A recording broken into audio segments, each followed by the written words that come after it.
Will you bow to a computer one day? Hi, I'm Reverend Andrew Bozeman, and this is On the Wings of Your Mind. So let's continue with the discussion of my question from yesterday. Will you bow to a computer one day? Now, yesterday I revealed to you that there are those in and around the world of technology who are looking forward to a future where one day computers will be so fast and so powerful that they will exceed the capabilities of all human intelligence. They call this event the Singularity. The Singularity. Now, some look forward to this happening as a good thing because they believe humans will no longer have to work or do anything to maintain their lives. The computer will take care of all that for us. Then there are others who see it as a good thing because humans will have to live in a world that is orderly and controlled, and the messiness of human existence will be pretty much eliminated. From their perspective, these super smart, super capable computers will be the last thing that humans ever have to invent because from that point on, computers will do it all. They'll do all the inventing, all the creating, all the building, all the deciding, all the governing, and the monitoring of all human activities. All human activities will be monitored by our super intelligent digital protectors. Computers will do it all and human beings will become, I'm not really sure what human beings are expected to become. But if we view it from the perspective of the technology community, humans will definitely no longer be in charge. Please click on the thumbs up button below. And if you haven't already done so, please choose to subscribe. It's on the right side of the screen in the lower left-hand corner. Click on the logo. Remember, I would love to hear your thoughts, your comments, and your suggestions. So you can use the chat box on the right side of the screen or the comment section below the video. So let's talk about it from my perspective. From my perspective, the singularity, that brave new world that they're looking forward to, doesn't have a lot of appeal. The idea of having every aspect of my life, social, financial, recreational, and maybe even spiritual, monitored and regulated by the digital superbrain that was designed by people who want to control me seems restrictive. Remember, yesterday I mentioned something that one of the most powerful people in the world said recently. He said, "Democracies are messy. We like totalitarian governments." That was from Larry Fink, the mega billionaire CEO of the hedge fund BlackRock. BlackRock controls over $3 trillion in assets. It owns almost a piece of almost every business in existence around the world. You know, the rich and powerful has always been looking for ways to control the so-called masses.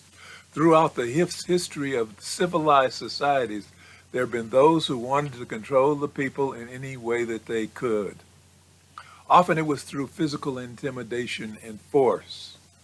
Maybe this movement toward the singularity is their way of doing it through technology. But it's still the same. You know, I've noticed that one thing that all those who have a totalitarian mindset fear, and that is spirituality. And so wherever you see dictatorships of one kind or another, they always try to suppress spirituality. Why is that? Because if you have a spiritual life, you know that there is something that exists beyond the physical. You know that there is something that exists beyond the physical. You know that whatever dictator or system it is that seeks to rule you and suppress you is not as powerful as it claims to be, because there is something more.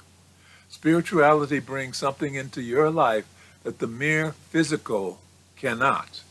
Spirituality brings meaning, and in meaning you find strength. You find strength because living in a way where you have spiritual meaning assures you that there is something higher and much more enduring than human uncertainty. During World War II, a man named Viktor Emil Frankl, who was an Austrian neurologist and psychiatrist, survived the Nazi Holocaust because he said that he found spiritual meaning in his life, whereas those who did not find spiritual meaning succumbed to the mental decay and destruction of their imprisonment. He wrote a famous book called Man's Search for Meaning. Meaning. Frankl went on to dig deeper into the effects of that spiritual meaning that brings our lives a higher level of existence. Frankl pointed to research indicating that a strong relationship between meaninglessness,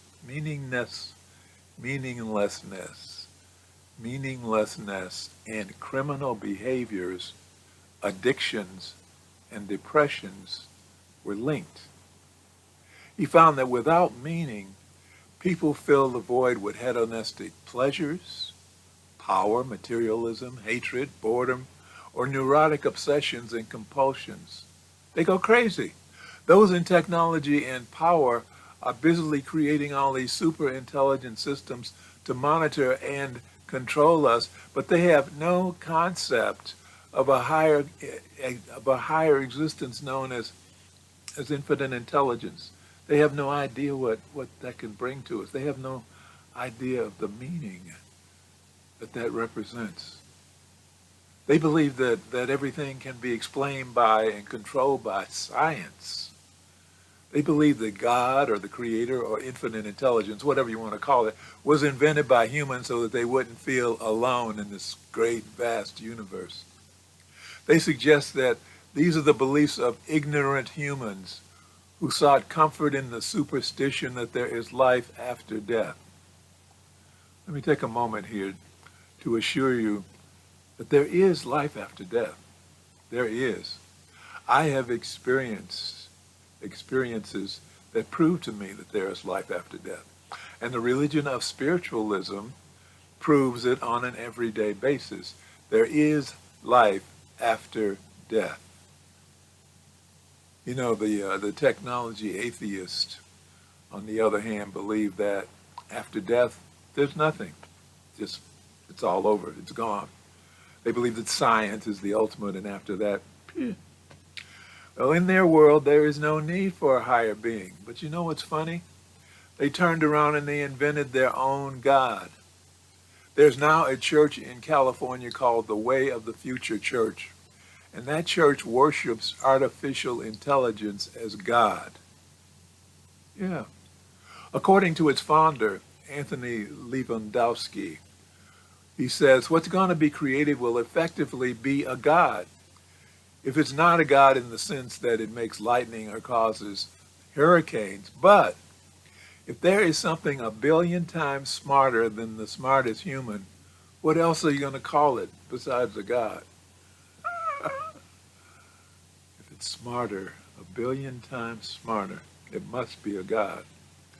You know, actually it's hard for me to look at this AI God as anything more than an intellectual joke being used as a way to poke fun at those of us who are serious about bringing in a higher consciousness to a world.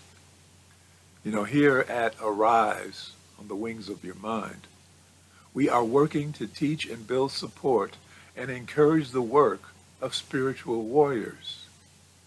As I've told you before, the term spiritual warrior is used in Tibetan Buddhism to identify one who combats the universal enemy, which is self-ignorance.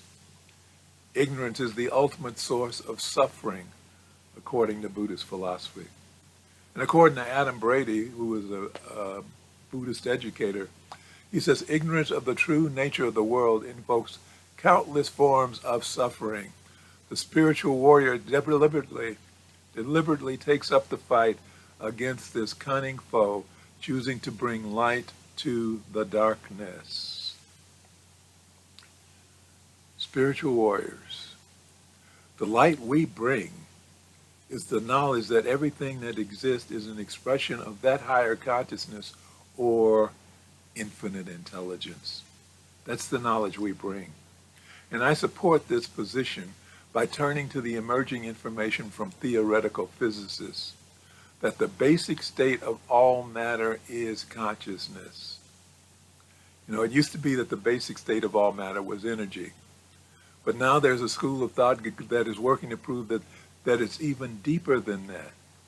Even deeper.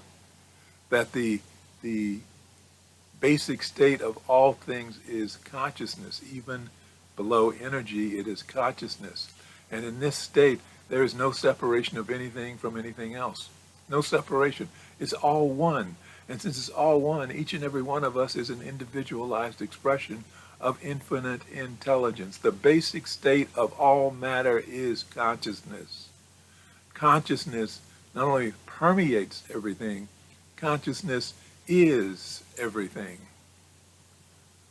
So when we think about computers, we're thinking about a physical machine doing physical calculations.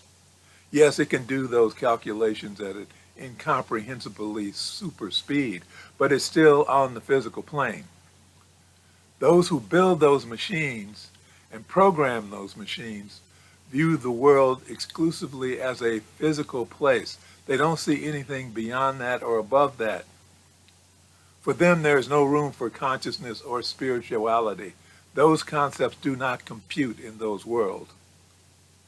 Even when they rise above the level of the circuit board and they begin to explore something called quantum computing, which depends on electrons and protons as storage devices, they're still locked into the need for physical matter. They're still locked into the physical plane because they have to store and retrieve and manipulate data, and they can only do it on the physical plane. But you know what? Each and every one of us is beyond the physical, beyond matter. Yeah, we have physical bodies, but we are not our bodies. We are bigger than our bodies. We are not human beings dabbling in the possibilities of what is spiritual. No, we are spiritual beings who placed ourselves in this physical bodies in order to explore the experiences and lessons involved in existing on this physical plane. There is meaning in our existence here on earth. We have come here to grow. We've simply forgotten who we are. But the truth is, we are spiritual beings having a human experience. But that is not the end of our existence. This life is merely a stepping stone to higher levels to come. This is not the end. This is somewhere along the beginning. Once we learn and understand and accept who and what we really are, then this physical world with those short-sighted people who think they can rule over us with computers will fade in its power and influence over us. They cannot control us. The power of our consciousness can put the efforts of this shallow physical world and its thinking in its place, and their attempts to bring us under the thumb of their form of digital slavery will crumble in the dust. Yes, you are in charge. You are in charge of your life. Spiritual warriors, realize you are in charge of your life. Infinite intelligence gives you that power. The only way someone can override your sovereignty is if you allow it.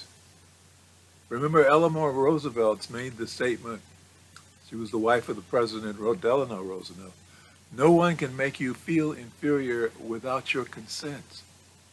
No one can make you feel inferior without your consent. You are an individualized expression of infinite intelligence. You are a spiritual being having a human experience. You are much, much more than a digital footprint. The truth is, like life, cannot be denied. The truth cannot be denied. The truth is that you are more than the physical. The truth is said in Psalm 82, verse 6 from the Old Testament of the Bible, I have said ye are gods, and all of you are children of the Most High. And so, spiritual warriors, I call on you. Remember who you are. Remember what you really are. You are an individualized expression of infinite intelligence. You are a spiritual being having a human experience. You are imbued with a consciousness and a power in every cell of your body that is an expression of something that cannot be falsified. It cannot be codified. It cannot be digitized. It cannot be emulated or simulated or recreated. It is above all else. It is simply love. Let's close with prayer. Thank you, infinite intelligence. Thank you for bringing us, all of us together in this life so that we become spiritual warriors and join the work we have come here to do. Thank you, infinite intelligence, for bringing us into this space of awareness and a deeper understanding of ourselves and our relationship to life and infinite intelligence. Thank you for showing us who we really are. We open our minds and hearts to the truth of our being. We are the children of God. We are individualized expressions of infinite intelligence. And because we are part of the greater whole, we're beginning to understand our value to the continuity of life on this planet. As we become channels of your power, infinite intelligence, we can feel your presence within ourselves and within our lives more and more. We know that as we feel your presence within our lives every day, we will rise because we are no longer cut off from you by being immersed in the darkness of fear, anger, and the pain of unforgiveness. So we are now restoring our connection through the grace of forgiveness, knowing that as we learn to forgive ourselves for the pain we have caused to ourselves, and as we learn to forgive those who have inflicted pain upon us, our connections will grow stronger and our lives will grow happier and healthier and more prosperous. And for this, we are truly grateful. As above, so below. As within, so without. And so it is. Amen. Please click on the thumbs up button. And if you haven't already done so, please choose to subscribe using the little logo on the lower right-hand side of the screen. I thank you very much for spending some time with me and listening to what I have to say. I look forward to seeing you again very soon. Remember, I am Reverend Andrew Bozeman, and this is On the Wings of Your Mind.